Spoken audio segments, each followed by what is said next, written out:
Okay, so we are going to talk about how to look at multiple degrees of freedom. So for that we need to propose some data structure arrays. So let me describe certain ideas to you.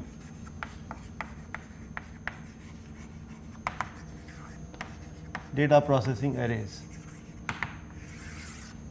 So first let us review the scalar unknown. Example, linear heat conduction.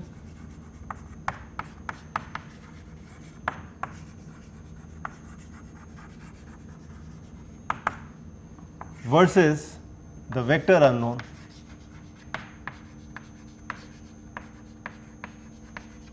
And the example is the linear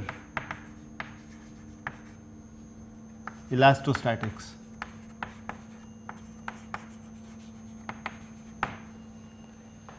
If we do elastodynamics, then we would have a time dependent problem. So I have been referring to statics as dynamics, but really there is no such confusion that should bother you at this stage. Okay, so for the scalar unknown, we proposed that let the number of nodes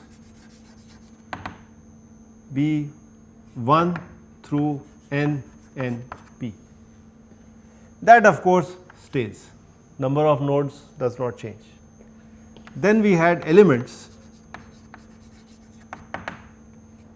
So the index that we use for the number of nodes is, or for the node number was A. For elements the index used is E, and the index takes a value 1 through NEL. We will still have the same notation. Let us talk about the degree of freedom. For the case of a scalar unknown, there is only one degree of freedom because it is a scalar. On the other hand, for the vector unknown, this could go from, so we will denote this by I, and I could go from 1 through number of degrees of freedom. For example, I could have in 3 dimensions, if I am talking about elastostatics, then I could have 3 degrees of freedom. The first is the displacement in the x direction, I could have a displacement in the y direction and a displacement in the z direction. Okay. Then we talk about equation numbers. Now the equation numbers go from 1 to NEQ, and for these we had talked about the index being p. The same holds here. We still have NEQ number of equations, but of course at a local level, because I have multiple degrees of freedom, so at each node I could have multiple number of equations. We are now going to see how we can look at the data processing arrays. So let me recall for you, there was an X array, there was an IEN array, there was an ID array, and there is an LM array. The X array contains the coordinates of all the nodes, in fact these many number of nodes. So the mesh does not change, and therefore we would have exactly the same thing as far as the vector unknown is concerned. The IEN array connects the element numbers and the node numbers. So that remains the same. So I am just going to put certain ticks here to show that it remains the same. If you recall, the IEN array is given as, it is a 2-dimensional array. So the first dimension goes from 1 through number of local nodes per element, and then the element number, and this actually gives me the global node number. Okay. This E goes from 1 to NEL. this index E. Okay, the ID array, so this would also remain the same in the vector unknown. When we come to the ID array for the scalar problem simply says that my first index, I mean I have only one index and it goes from 1 through n and p. So, for each node number, what is my equation number? This is now going to get modified. So, the ID array now I am going to modify as a two-dimensional array where the first index will go from 1 through n d o f. So, at each node I could have multiple degrees of freedom and this remains the node number which is A, and this would give me an equation number. So, A goes from 1 through n and p. So, there is a change in the way I define ID array.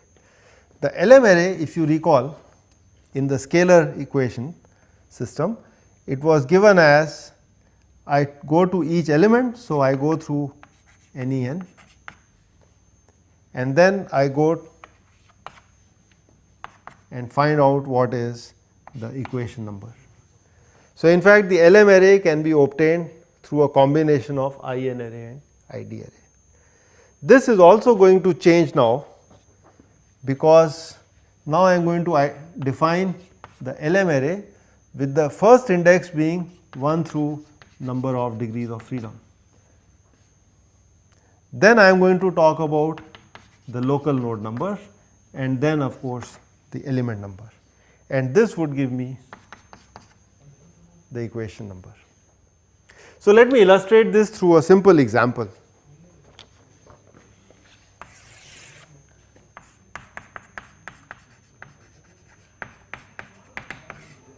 So, we will talk about a truss where my number of degrees of freedom is 2, the 2 displacements, and I will have 2 spatial dimensions. So, this is also 2. I will use NEN equal to 4. So, I will use 4 noded quadrilaterals. We will talk more about these in a few sessions from now. So, let me first set up the problem for you. So, we will look at this truss.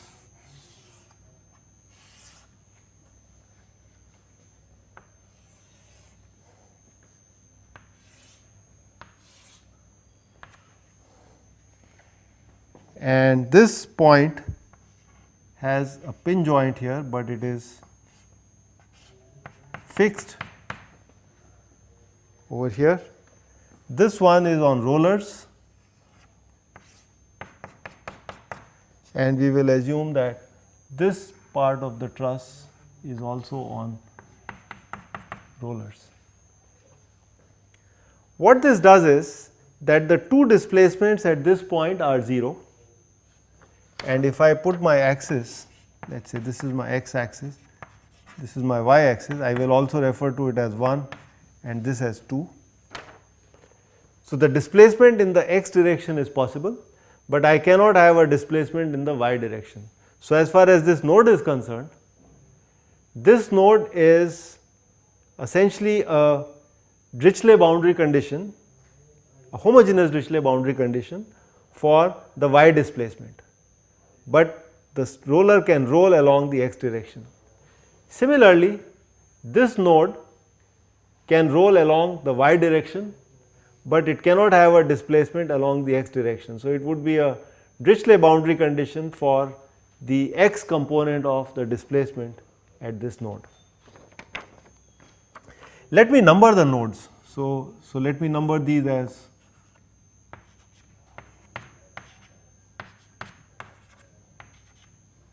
10, 11 and 12. So, I am talking about my n and p is 12 nodes. Let me also number the elements. So, I will take these as elements. So, my number of elements is, you can see, 6. I will write down the boundary conditions. At node 1, the boundary conditions are u1 is 0, u2 is 0. At node 3, the boundary conditions is that u2 is 0, and at node 10, the boundary condition is that u1 is 0, but u2 can be finite.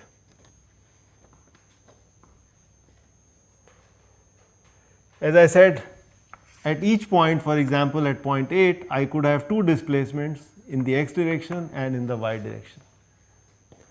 So, in principle, because there are 12 nodes, I could have 24 equations, but then some equations I do not have.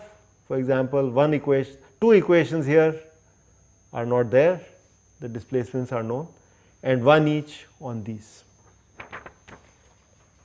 So, in fact, I could calculate already the number of equations. You can see those would be 12 times 2 minus, I have 2 equations which would be missing from node 1 and one equation from node 3 and another equation from node 10. So, these would come to 20 equations. So, I already know that the size of my stiffness matrix would be 20 by 20. Okay, so let us first write down the IEN array. The IEN array, as you can see, would have an index going from 1 through 4, and the second index would go from 1 through 6. So, I have 6 elements, and within each element I have 4 local nodes. The notation that I will use is exactly as before. So, if this is my element number, my local node numbers would go in the counterclockwise direction. So, this is A equal to 1, A equal to 2, A equal to 3, A equal to 4. So, let me make a box.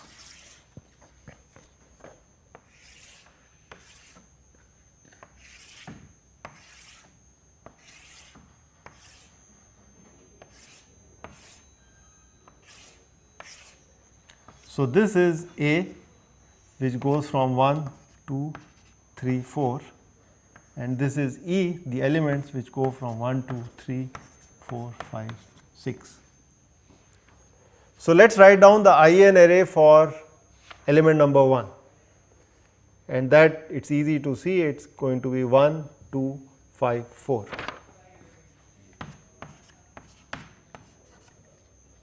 How about element number 2? That is going to be 2, 3, 6, 5. Similarly, for element 3, we are going to have 4, 5, 8, 7. For element 4, it is 5, 6, 9, 8. For element 5, it is 7, 8, 11, 10. And for element 6, it is 8, 9, 12, 11. We could have numbered the elements differently and the nodes differently and get a different IEN array, but this is what we chose. Okay, let us make the ID array. The ID array, as we can see from the narrative here, will go from 1 through 2 degrees of freedom, that is the first index, and the second index would be 1 through the number of nodes, which is 12. So, let me make the matrix for the ID array.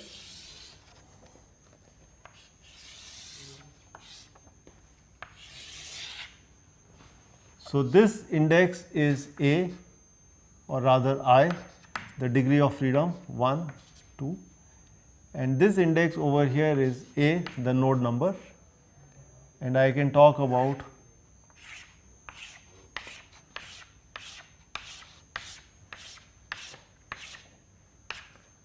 so let me write down these node numbers.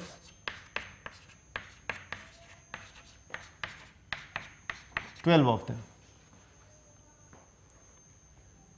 I now need to assign the equation number. So, the ID arrays give me the equation numbers.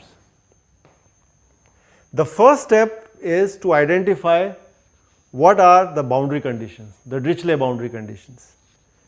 So, I start from the node number 1, and clearly node number 1 has Dirichlet boundary conditions on both the first and second degree of freedom. So, these cannot have an equation number. So, I put zeros over here because they do not have equation numbers. I go to the second node and there are no boundary conditions over here. I only need to go through the boundary nodes. I go through the third node, and at the third node I have a boundary condition on the second degree of freedom. The first one is free, in fact it can slide in the x direction. So, I go to the third node, and for the second boundary condition I say that there cannot be an equation because it is a Dirichlet boundary. Fourth node, there is no boundary condition. Sixth, there is none. Seventh, ninth, no boundary condition. I come to equation number, or rather node number 10. At node number 10, my first displacement, the x displacement cannot vanish, because the first displacement vanishes, so there is no equation for that. So, at 10 I put this as a boundary condition, a Dirichlet boundary condition.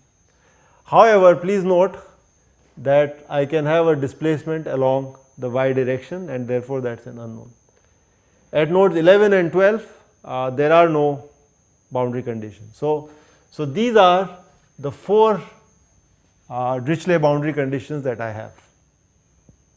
All other nodes, whether they are internal or at the boundary, they have an equation number. So, I can go ahead and give them equation numbers arbitrarily. The easiest way is I start with the first node that is available and I start assigning them equation numbers. So, we can do that. I give this equation 1, equation 2, equation 3, 4, 5, 6, 7, 8, 9, 10, 11, 12, 13, 14, 15, 16, 17, 18, 19 and 20. A total of 20 equations, which is what I had estimated earlier. I could have jumbled them up, okay, and there was no reason for me not to start from, let us say, node 12 and then move backwards, or I could have started from node 7 and then gone back and forth at my own will. But this is what we decided to do. The assembly process, everything would work no matter how you number, as long as you are consistent. Let us now look at the LM array. The LM array is again a 3-dimensional array, as we have discussed here. The first index goes from 1 through 2 because there are 2 degrees of freedom. The second index goes from 1 to 4 because we have 4 nodes per elements, and the last index goes through 1 through 6 because we have 6 elements. Now we have a problem, how to show a 3-dimensional array pictorially in 2 dimensions. So, we are going to do a small trick, and we will use the following notation. So, first I am going to draw for you the element number. So, we have 6 elements. So, this is element 1, 2, 3, 4, 5, 6. We have 4 local nodes. So, let me make this is A equal to 1, this is A equal to 2, A equal to 3 and A equal to 4. For each local node, I have 2 degrees of freedom. So, what I will do is I will subdivide each one of them into I equal to 1 and I equal to 2. Similarly, here I have I equal to 1, I equal to 2.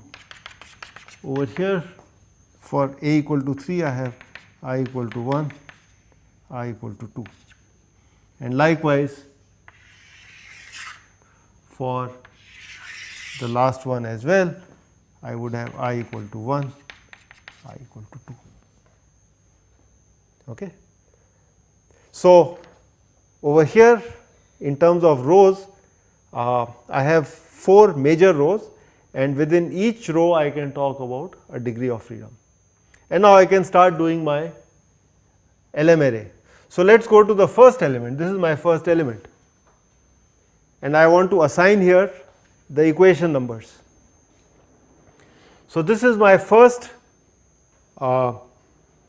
node, local node, and you can see that for the first local node, the global node number is 1, global node number is 1, and for both the degrees of freedom I have no equations.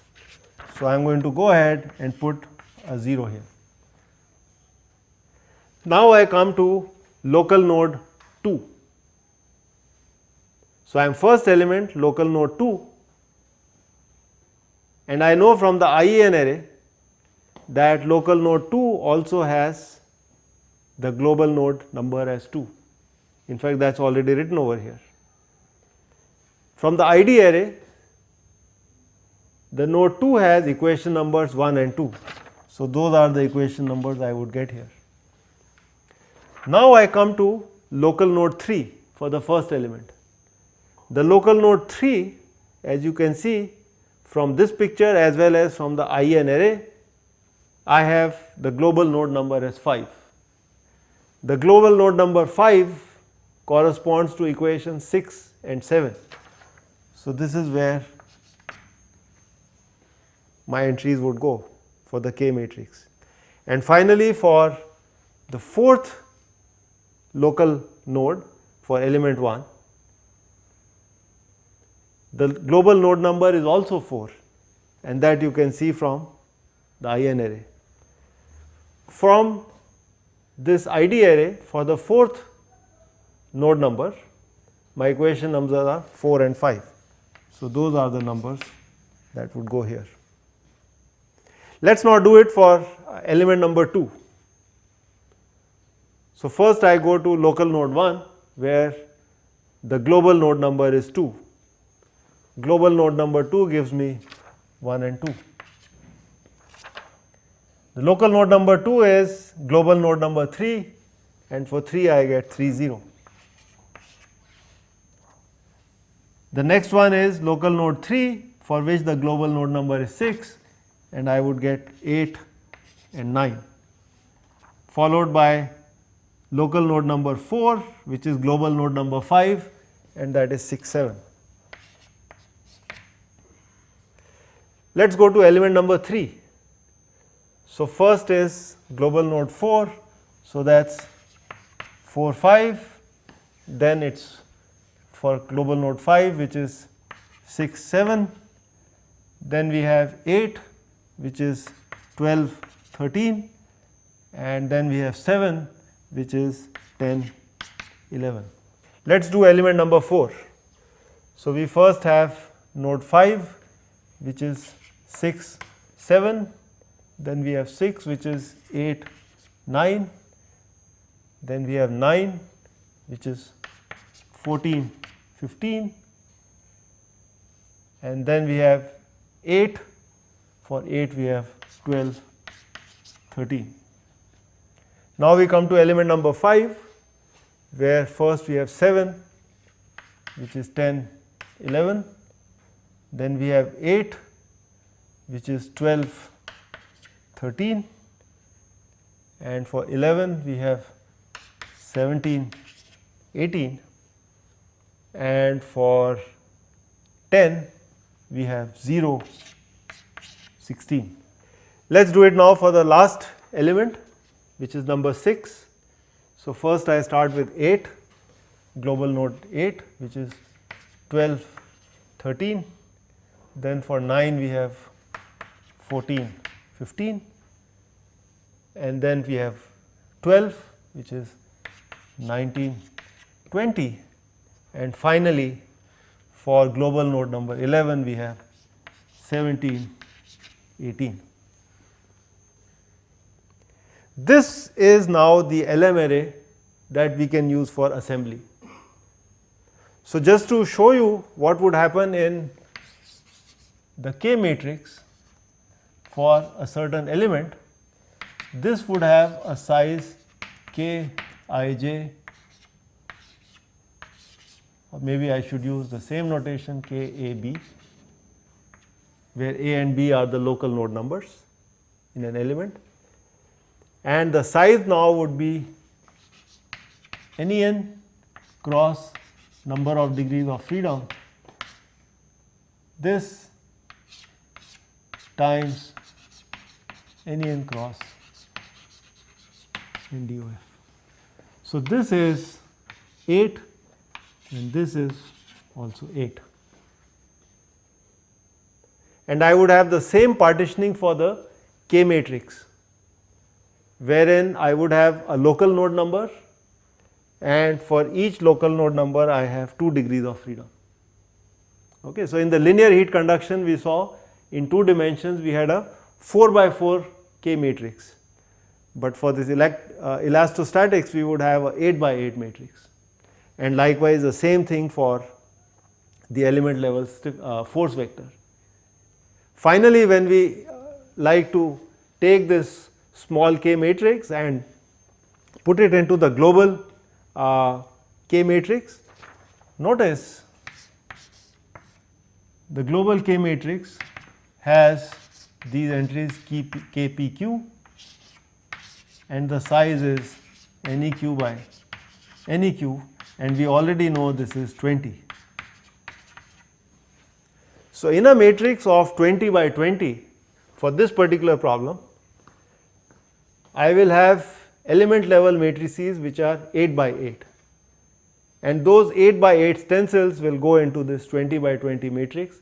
We will loop over all the elements from 1 through 6 and assemble them, get the K matrix, and finally after we have gotten K, we have gotten F, then we will invert and solve for D as K inverse F. Okay.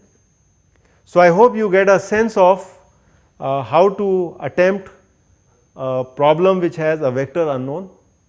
Of course, Navier-Stokes equations, which is really the goal for this course to be able to find a solution to them, they have a vector unknown, and we will have a few more sessions on how to implement this in a computer program. Thank you very much.